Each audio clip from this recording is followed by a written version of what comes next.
The curfew tolls the knell of parting day. The lowing herd winds slowly o'er the lea.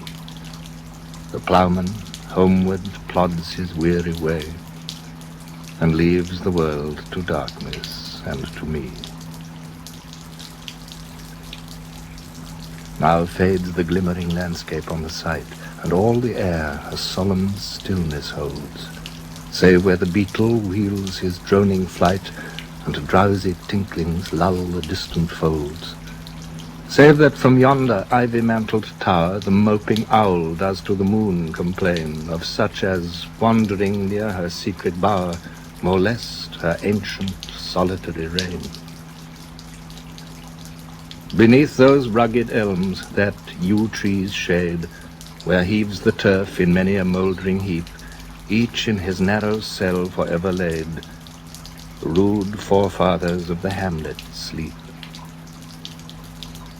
The breezy call of incense-breathing morn, the swallow twittering from the straw-built shed, the cock's shrill clarion, or the echoing horn, no more shall rouse them from their lowly bed.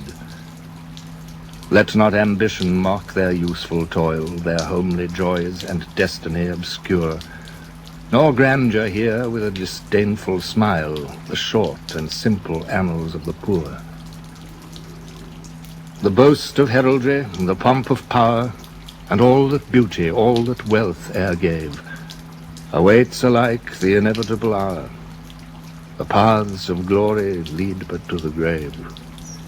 Can storied urn or animated bust back to its mansion call the fleeting breath? Can honor's voice provoke the silent dust, or flattery soothe the dull, cold ear of death?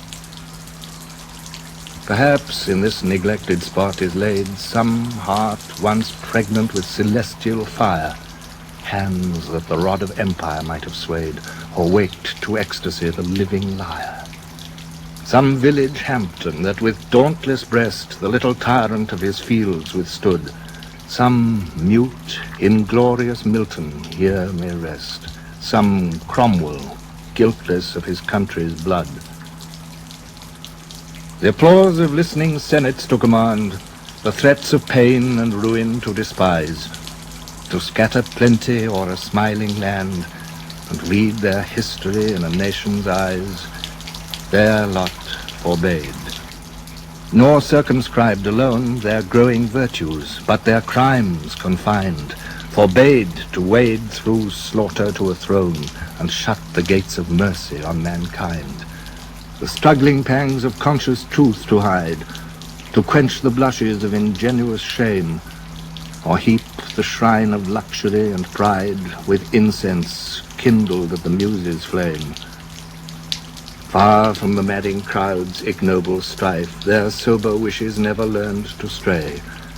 Along the cool, sequestered vale of life, they kept the noiseless tenor of their way.